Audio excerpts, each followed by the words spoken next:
satisfação que hoje aqui a Advocacia Procópio de Carvalho vem trazer o seu apoio à nossa Comissão de Falência e Recuperação Judicial da nossa vibrante Ordem dos Advogados do Brasil. E para esse dia de hoje, nada melhor de promovermos um encontro para um bate-papo entre o meu querido amigo, professor, hoje ainda desembargador, Moacir Lobato, um homem hoje de repercussão nacional, não é? Onde se fala em recuperações judiciais, em área do direito empresarial, viram o mapa de Minas, olha lá o homem lá, já busca o Moacir Lobato para nos ensinar cada dia mais um pouco. E, ao seu lado, também com a mesma competência, nós vamos encontrar a professora Valesca Maciel, da Álvares Marçal, e que tem também um fabuloso currículo, que eu aqui vou dispensar, vocês me perdoem, de ler, porque é tanta coisa que nós vamos ficava aquele negócio chato, porque hoje em dia são os melhores, tá certo? E aqui vamos bater um papo, né? O tema é surpresa para nós também, não sei se é, mas para mim será, e será de grande valia, né? E tenho certeza que ao final disso tudo vai dar, tenho certeza que vai dar tudo certo nesse encontro. Então, sejam muito bem-vindos aqui ao escritório, nós aqui ficamos muito felizes e muito agradecidos por recebê-los. Olá, muito prazer em estar aqui com você, Moacir, meu caro colega. Vamos hoje para um novo desafio? Vamos começar. Minha querida colega e amiga Valesca, também companheira de área, antes agradecendo a receptividade que tivemos aqui no escritório Procópio de Carvalho, que é um dos grandes incentivadores da Comissão de Falência e Recuperação e dessa iniciativa. Vamos começar a nossa prosa? Vamos. Então vamos lá. O tema de hoje, a gente precisa anunciar que é ousado. No âmbito das discussões e dos eventos de recuperação e reestruturação de empresas, temos pouco ouvido falar, mas já vem nos ecoando nos ouvidos há bastante tempo, tivemos a oportunidade de discutir sobre ele algumas vezes, então tomamos a iniciativa de registrá-lo aqui neste podcast para tomar corpo, para que os ouvintes tenham a oportunidade de aprofundar e contribuir para a discussão do tema. Então, vamos falar da conexão e da inter-relação entre ESG e a reestruturação de empresa, a insolvência e as recuperações judiciais. Valesca, conte para o nosso público, muitas das pessoas que nos assistem sabem bem o que é, mas outros nem tanto. O que vem a ser ESG? ESG é um acrônimo que surgiu no Pacto Global da ONU e que foi anunciado como uma solução de estruturação das companhias e de gestão das companhias, justamente para criar mais credibilidade, mais transparência. Então, nós temos as 3 letras, que em inglês são ESG e em português ASG. Então, a partir desses 3 pilares, as empresas passarão e deverão passar o quanto antes a guiar a sua gestão e a sua conduta para, então, comunicar, gerir, tratar as pessoas, o meio ambiente e prosperar. A gente tem uma percepção interessante a partir desse pacto da ONU, da proposta das diretrizes de ESG, que aquele caminho que a empresa tinha um propósito de geração de lucro a todo custo, ele está no fim. A gente agora tem um caminho de geração de riquezas, pensando em meio ambiente e pessoas como parte dessas riquezas, né? Então, acho que a gente vem por aí, e aí para conectar com a reestruturação, a insolvência, a gente fica pensando em que isso pode se comunicar, seja durante um processo de reestruturação ou mesmo antes, para evitá-lo. E aí essa que talvez seja a pergunta central. Qual seria, na sua percepção, Moacir, o principal fator de conexão entre o ESG e a insolvência e a reestruturação de empresas?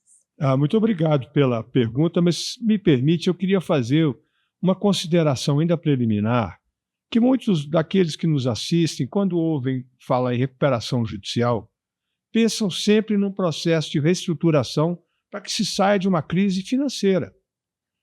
Há necessidade de um fôlego, de reprogramar pagamentos, de reestruturar internamente uma empresa, seja ela grande, pequena, seja micro, para que haja continuidade dela. E nós estamos habituados, desde a edição da Lei 11.101, lá de 2005, a encarar isso sob uma perspectiva muito estrutural do ponto de vista econômico e financeiro. E você vem agora e oferece aos nossos espectadores a possibilidade de um enfoque diferente. Ou seja, vamos tratar a recuperação judicial por uma perspectiva mais larga, mais abrangente. Quem sabe, já entendendo que a fórmula de muito êxito nesses 15, 20 anos da Lei 11.101, ela não é sozinha, mas capaz de atender a esses reclamos e de propor uma solução que seja satisfatória. E aí, Valesca, você me pergunta qual é a conexão que se tem entre ESG ou ASG, como você mesmo ofereceu a possibilidade, e recuperação judicial. Nós vamos ouvi-la, mas me parece que numa primeira abordagem é exatamente ampliar o foco que se tem dado à recuperação judicial, muito econômica, muito financeira, no sentido apenas de reestruturar modos de pagamento. O que me parece que nós iremos propor hoje é uma visão mais larga, mais abrangente de um fenômeno que vem acontecendo que salta aos nossos olhos. Nós vivemos num mundo de 2024 que é diferente do mundo de 2005 e que é diferente do mundo do século passado, da última parte dele. Então, nós estamos diante da perspectiva de um desafio de como enfrentar isso e de como é que as empresas podem não apenas sobreviver, mas oferecer condições de sobrevivência também. E essa me parece uma temática muito interessante e muito desafiadora. Nós vamos encontrar dificuldades pelo caminho, não, Valesca?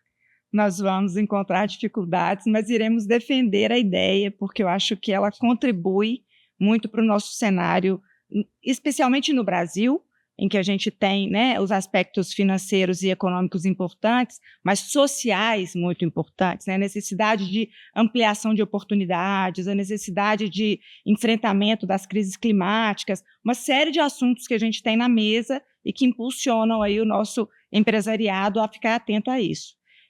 Eu queria fazer uma observação, já que estamos aqui ainda falando preliminarmente, no sentido de que eu acho que a lei 11.101, ela já, não sei se intencionalmente, mas ela já trazia essa deixa para a gente da questão social, com aquele, principalmente, eu vou até tomar a liberdade de ler aqui o artigo 47, que tem, por definição, a recuperação judicial tem por objetivo viabilizar a superação da situação de crise econômico-financeira do devedor, sim, a fim de permitir a manutenção da fonte produtora de emprego dos trabalhadores, está aqui o lado social, né, e dos interesses dos credores, promovendo, assim, a preservação da empresa e sua função social e estímulo à atividade econômica. Quando a gente fala disso tudo, por aqui ficou de fora o ambiental, mas o social está muito arraigado aqui na lei e a gente já consegue conectar com ele.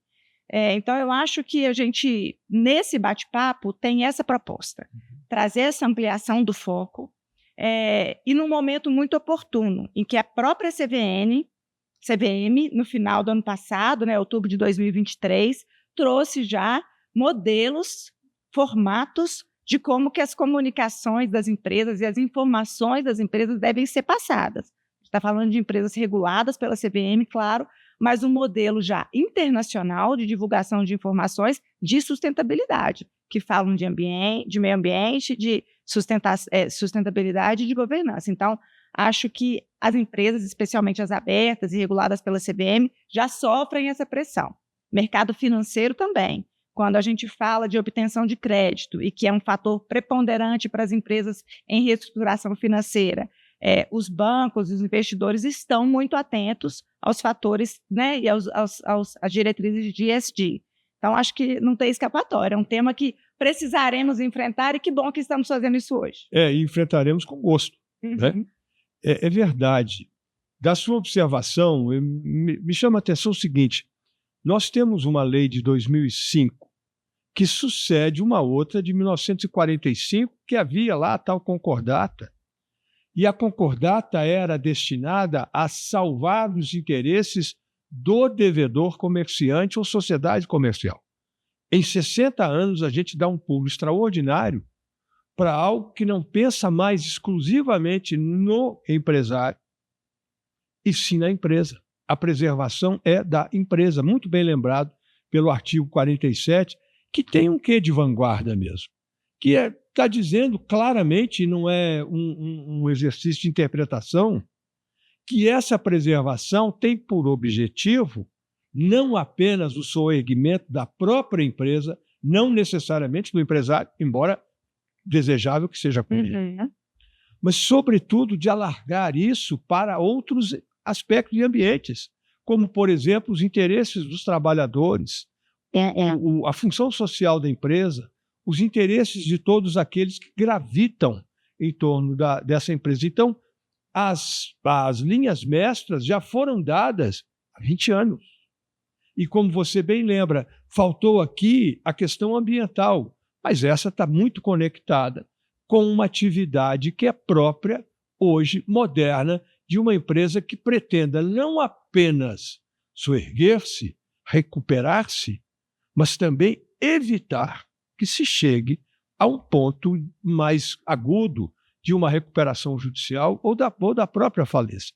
De modo que a sua primeira observação, que relação poderíamos estabelecer entre RJ, entre uma recuperação judicial e a agenda ESG, ela é absoluta, é total, embora isso ainda não seja perceptível por grande parte das pessoas, e é compreensível, porque nós estamos ainda mergulhados no esforço de salvaguardar as empresas com essa perspectiva.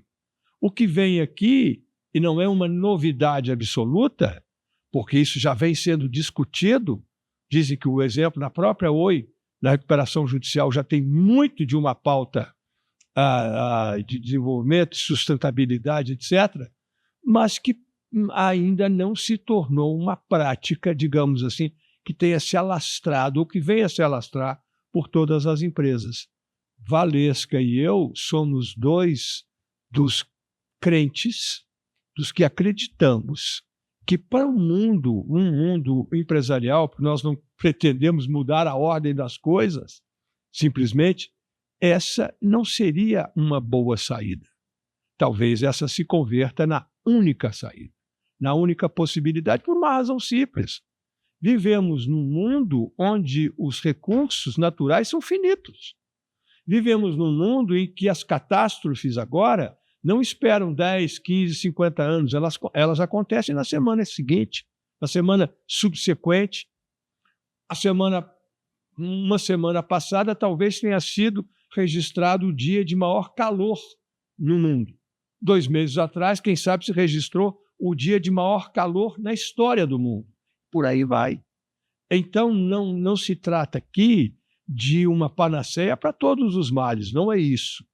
Mas de, por meio da atividade empresarial, naquela que sofre e que sente dificuldades em sua reestruturação, agregar outros princípios e outros valores que têm muito maior possibilidade de levá-la a um resultado exitoso.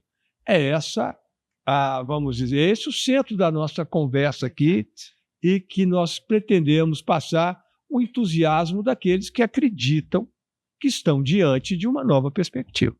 Não é isso? Perfeito.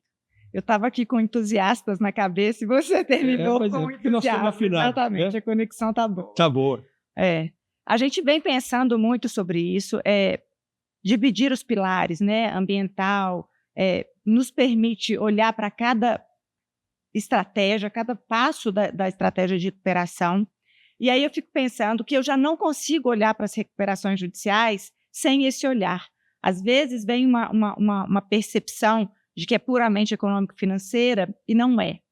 Você já não convence o credor que vai aprovar o seu plano se você não tiver uma estratégia ambiental e social importantes que mostrem que você vai perenizar, né? Que você não vai só se soerguer, mas que você vai prosseguir. Como é que você vai obter novos créditos para pagamento de dívida se você não tiver esse desenho, né, essa timeline bem clara. Eu adoro planejar. Então, assim, quando eu fico vendo o todo, eu já não consigo ver um planejamento que conta só com meio pilar.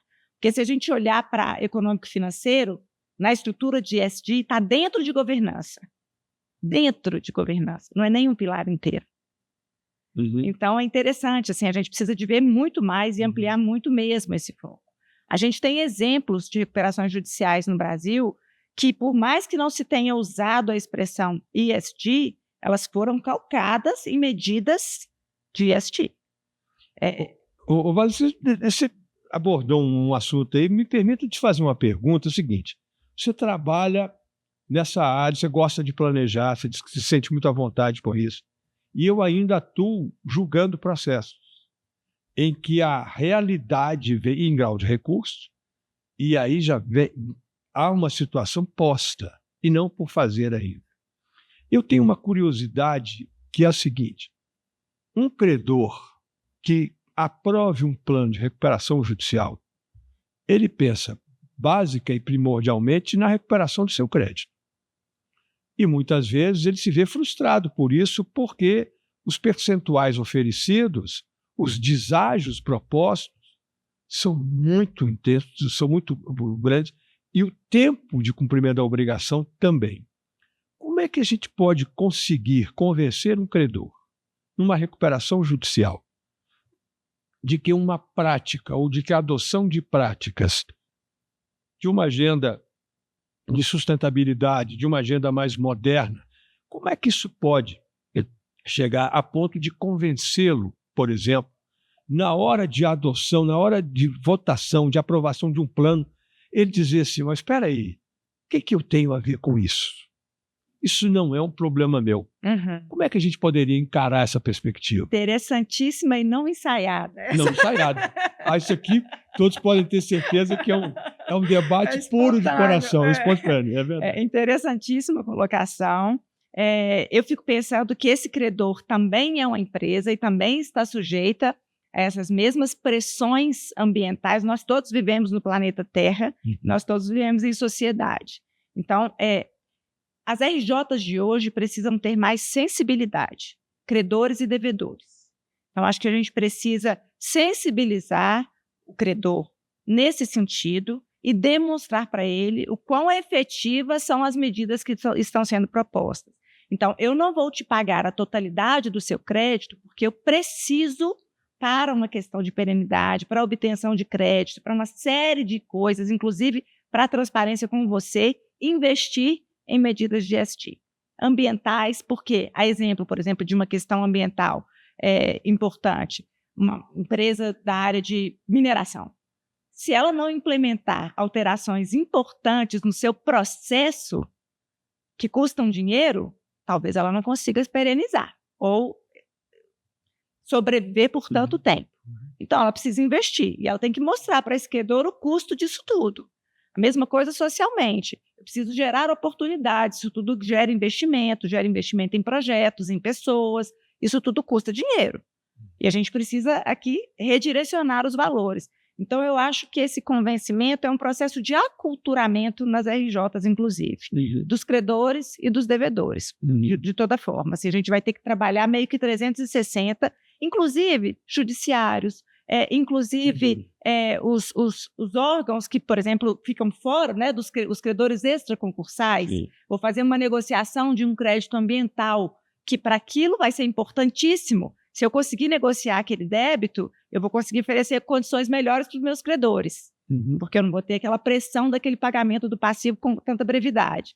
Mas eu preciso implementar medidas ambientais que possibilitem aquele órgão flexibilizar e celebrar um acordo. Então, assim, eu acho que a gente vai ter que realmente fazer um aculturamento 360 graus para que as RJs sejam sensíveis a ponto de os credores aprovarem e de os devedores não fazerem uma simples roupagem de ESG, mas efetivamente apresentarem propostas concretas e efetivas que transmitam essa segurança. Não sei se respondi, mas na minha cabeça... E aqui é o nosso debate. Alguma sugestão adicional? Mas veja, eu verifico, por exemplo, sala de aula, num ambiente acadêmico, há alguma, não vou dizer descrença, não se trata disso, mas muitas pessoas veem a recuperação judicial como algo distante, como algo próprio de empresas muito grandes, que movimentam bilhões de reais, etc. e tal. Quando, na verdade, ela é um conjunto de medidas que pode estar muito mais próximo de uma grande coletividade. Então, se nós lançarmos mão de exemplos que estão disponíveis aí para qualquer um de nós, não é segredo para ninguém que mais de 95%, 97% da atividade econômica exercida no Brasil, e Minas tem exatamente a mesma proporção, ela é desempenhada por empresas pequenas, por microempresas, por microempreendedores, etc., por sociedades empresárias até de médio porte. Mas grande parte do PIB nacional é gerado exatamente por essas empresas. Então, eu fico aqui a me indagar e aproveitando a sua presença como uma grande conhecedora da matéria, porque quem está na posição de julgador, né, gente, tem uma visão diferente de quem enfrenta essa questão de modo mais aberto. E eu me pergunto, e agora a você, Valesca, o seguinte: um pipoqueiro que tenha o seu carrinho de pipoca na porta de um colégio, uma costureira, um prestador de serviço, quem tem uma atividade muito pequena, muito exígua, ou atividade exígua, essas pessoas que empreendem, que vivem o dia a dia, etc., elas podem pensar em práticas ambientais sustentáveis.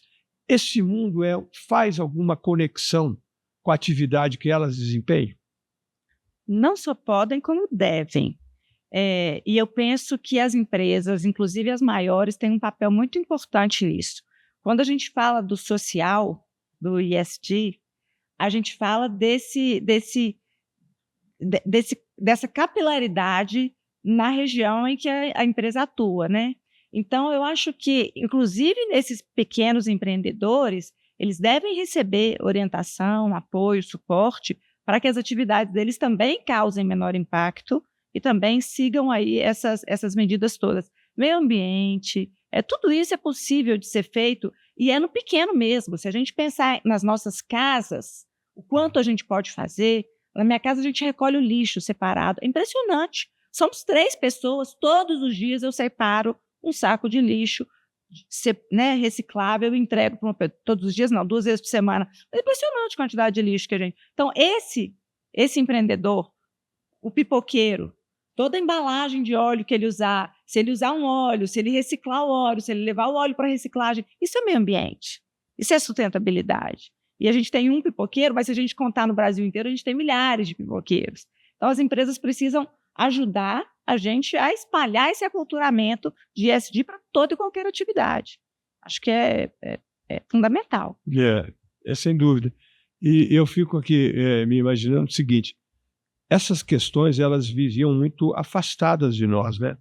Hoje essa pauta já bateu a nossa porta. É a questão do ambiente, ou a questão ambiental, é a questão social, violência, que também está dentro e perpassa por todos os nossos caminhos. Nós estamos tratando de uma matéria técnica de determinados comportamentos em recuperações judiciais, como isso pode facilitar a obtenção de novos financiamentos, por exemplo, de uma empresa em dificuldade. A sensibilização de credores, como você acaba de explicar, etc. e tal. Mas nós estamos diante de alguma coisa que é maior que isso, não é? E que tem, no âmbito da recuperação judicial, um ambiente adequado para que essas práticas se desenvolvam e possam ser repercutidas.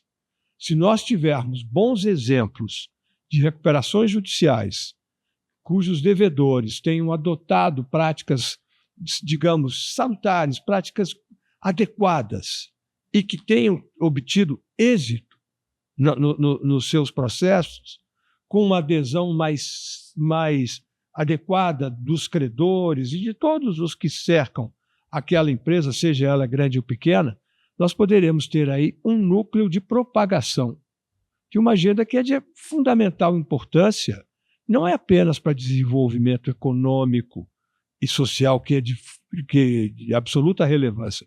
Nós estamos cuidando de algo maior. Nós estamos tratando de uma questão mais ampla e que tem a ver com a nossa própria sobrevivência planetária. Não é mais razoável que ninguém se sensibilize, por exemplo, com o que acontece com os nossos rios, nossas matas, etc., com as ondas de calor em pleno inverno, com temperaturas de 30 a 35 graus. Mas por que tem uma recuperação judicial a ver com isso? Diretamente não tem nada. Mas se nós formos examinar essas questões com mais profundidade, veremos que há muita conexão, como você ressalta, entre o comportamento de uma empresa que vai propagando, feito pedra na água, vai irradiando efeitos para práticas que sejam melhores. É difícil isso? É claro que é. Se não fosse, nós não estaríamos aqui albergados por um escritório que pensa tanto em vanguarda como esse que nós estamos aqui a produzir esse bate-papo, essa conversa, né? E o que me encanta é exatamente a perspectiva de que isso é possível. É tão difícil quanto é possível. Isso aqui não é um sonho de uma noite de verão de 2 ou 3 ou 5 ou 10 mil amalucados que resolveram no dia, falaram, vamos mudar o mundo. Não. Essa é uma prática racional, estruturada, científica, comprovada e que pode, que deve se irradiar para que tenhamos, quem sabe, condições de um desenvolvimento econômico e social equilibrado, que leve em consideração todas as variáveis, porque o nosso mundo hoje é muito mais complexo do que foi há algum tempo atrás. Não há dúvida em relação a isso.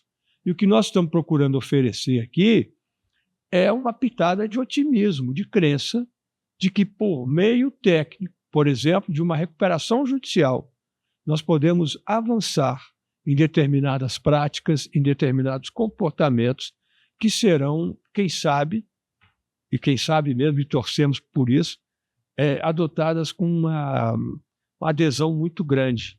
E se isso acontecer, e quando isso acontecer, nós teremos mudanças muito favoráveis. Não é isso? Não é por aí? É por aí. Eu sinto que, se eu pudesse dar um recado para os devedores em situação de crise que olham para a RJ como uma oportunidade, que eles olhem para a RJ como uma oportunidade de rever todas as suas práticas, né? De rever todo esse pacote. E ao apresentar um plano de reestruturação judicial, que eles apresentem um plano que considere a reestruturação de todos esses ambientes, de todos esses pilares. E aí sim convençam os credores nesse sentido. Acho que é uma oportunidade, acho que a gente deveria enxergar a partir de agora as empresas que se considerem nessa situação, as RJs como uma oportunidade de rever todos esses processos. Novas tecnologias, né? Adoção de novas tecnologias, mudança de tipo de combustível, olhar para essa parte ambiental com muito carinho e propor mudanças. Olhar para a parte social, olhar para o entorno, onde que vive, o que pode fazer, como é que está o seu quadro de funcionários, medidas de trabalho mais justas, como é que está a composição da diversidade das suas pessoas lá dentro. Isso tudo é social. E a gente vai seguindo, e especialmente governança. Porque a governança, e aí já pulando um pouquinho de tópico na nossa construção de raciocínio, a governança, para mim, é o que vai fazer tudo isso se conectar. Então, através de uma governança bem construída, inclusive de gestão financeira, avaliação de riscos, quem sabe, através da implementação das diretrizes de ESG, e especialmente de governança e controles, a gente não evita uma série de crises. Porque o empresariado brasileiro chega em situações muito críticas, sem, muitas vezes, conhecer as opções que tem para sanar aquele problema. Então, se a gente aumenta, dentro do G de governança, os controles de riscos, tanto riscos ambientais, quanto sociais, quanto financeiros, a gente, dentro desse pacote de risco financeiro, você antecipa muito problema. Então, só para voltar num ponto que você havia abordado, e que eu fiz uma observação também, se bem entendido o seu ponto de vista, nós teremos a possibilidade de sensibilizar credores na medida em que os devedores adotem práticas melhores e o que ofereçam nos seus planos de recuperação algo mais adequado que, aos olhos do credor, pode despertar nele um interesse em, digamos, compreender aquela situação e compartilhar. E mais uma ou menos por aí. segurança, e uma segurança também, em termos financeiros, porque aquilo está bem planejado, né? Tá certo. Claro, você se resguardar de assessores de confiança, inclusive da confiança dos credores, é importante. A gente vê alguns sinais como esses, né? Empresas anunciando quem são os assessores contratados para seguir naquele projeto, porque dão credibilidade para o credor. Muitas vezes eu atuo trabalhando, assessorando os devedores e escuto de advogados, de credores e colegas, que somos todos amigos, o ambiente é muito, muito, muito, muito agradável, né? Mas isso, de como foi importante vocês chegarem, como foi importante sentir que a empresa dá importância para esse tipo de controle, de governança, de informação que é prestada.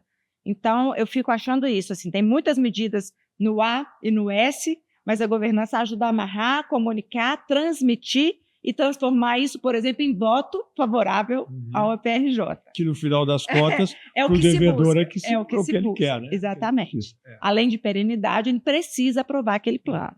Então, acho que essa comunicação e essa governança são muito importantes nessa fase, não se pode fechar os olhos. As áreas de compliance deveriam abraçar esse tema e fazer parte um pouco mais. Acho que ainda vejo as áreas de compliance distante nas RJs. A gente fala muito com o financeiro e muito com o jurídico.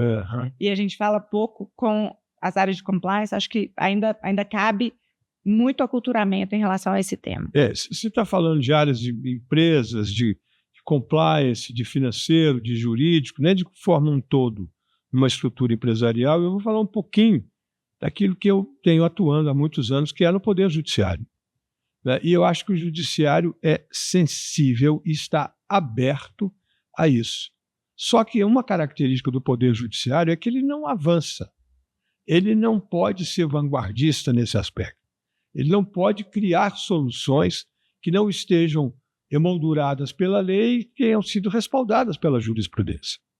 De modo que me parece que isso, quando chegar do ponto de vista de adoção de práticas pelos devedores, com a absorção e com o compartilhamento e adesão dos credores, o Poder Judiciário será absolutamente sensível a isso, com base exatamente naquele princípio que você iniciou a nossa conversa do artigo 47 da lei. Muitas decisões judiciais de primeiro ou de segundo grau, ou proferidas no âmbito do Superior Tribunal de Justiça, evocam exatamente, ou invocam, no caso, a dicção do artigo 47, que ela é instrumental, por quê? Porque viabiliza a manutenção do emprego, dos trabalhadores, da própria fonte produtora e dos interesses dos credores de um modo geral. Quer dizer, forma-se uma espécie de anel, né, de interesses legítimos nesse aspecto. Portanto, nós temos diante de nós, primeiro, uma lei que é moderna, visionária sobre certos aspectos, e a perspectiva e o aguardo de um poder judiciário absolutamente, digamos, interessado em que isso venha, que seja trazido e trabalhado para que as decisões judiciais possam respaldar essas condutas. Né? Me parece que, sob essa perspectiva, é bastante animador esse quadro. Eu não tenho muita dúvida de que a gente teria o judiciário apoiando iniciativas como essa, no sentido de, se houver credores injustificadamente rejeitando planos, né, por questões de pressão e etc., e ignorando essas providências e essas medidas de ESG, que seja, de repente, proporcionado um ambiente de mediação, um ambiente de conciliação, para que a exposição desses temas seja mais explorada e o convencimento aconteça, além das decisões, claro, mas eu consigo ver o judiciário apoiando em muitos aspectos. Inclusive, a própria lei 11.101, ela estimula, né, a adoção de mediação nesse caso. Você iniciou a nossa conversa e cabe a mim agora finalizá-la, não é? Acho Porque que não tem fim. Então, Não, nós não tem- temos que colocar um fim no exatamente. bate-papo Então, para o assunto continuar. é uma espécie de uma parada técnica, né? Porque esse assunto, claro, ele é inesgotável e há muito mais que conversar.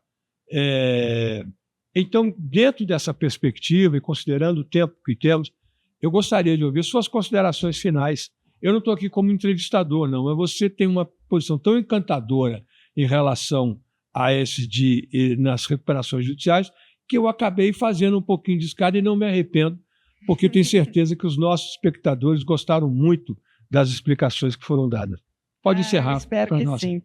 Muito obrigada. Primeiro, eu quero agradecer, aproveitando o término, o apoio do escritório, da Advocacia Procópio de Carvalho. Eu faço parte da comissão da OAB, mas faço parte do mercado da recuperação judicial como um todo, como diretora da Álvares, e sou uma estudiosa apaixonada pelo tema. Esse entusiasmo realmente é inerente a mim.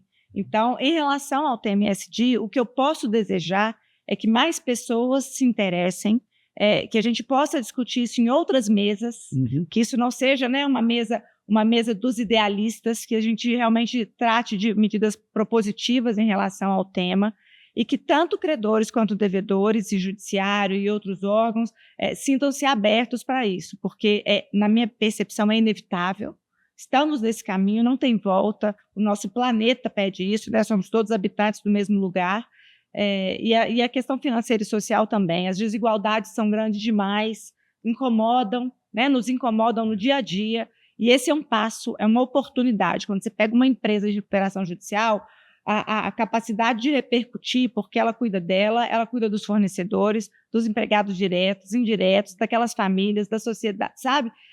Exemplos que temos de recuperações judiciais de tamanha abrangência e função social, podemos citar Americanas, uma empresa de impacto financeiro importante, mas o impacto social, por conta das inúmeras lojas e localidades em que ela atua, gigantesco.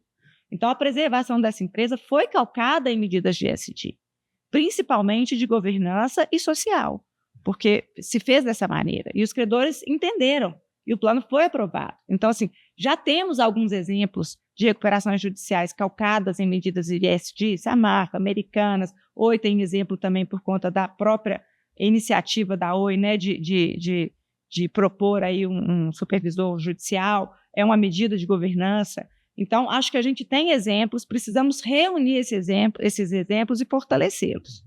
Contem comigo para o que precisar. Eu também, de minha parte, queria, a exemplo do que fez a minha colega e amiga Valesca, dizer e felicitar a Comissão de Falência e Recuperação Judicial da Seccional Mineira da OAB pela iniciativa, cumprimentar a Advocacia Procópio de Carvalho, que não é surpresa, está sempre vinculada, atrelada ao que há de mais moderno, o que há de mais efetivo do ponto de vista do tratamento do direito, e no caso especialmente do direito empresarial, com as suas inúmeras consequências, os seus grandes efeitos. Então, meus amigos, aqui hoje nós fizemos questão de abrir uma porta. Entrem por ela, porque vale a pena. Tá bem? Até a próxima. Obrigada, um abraço.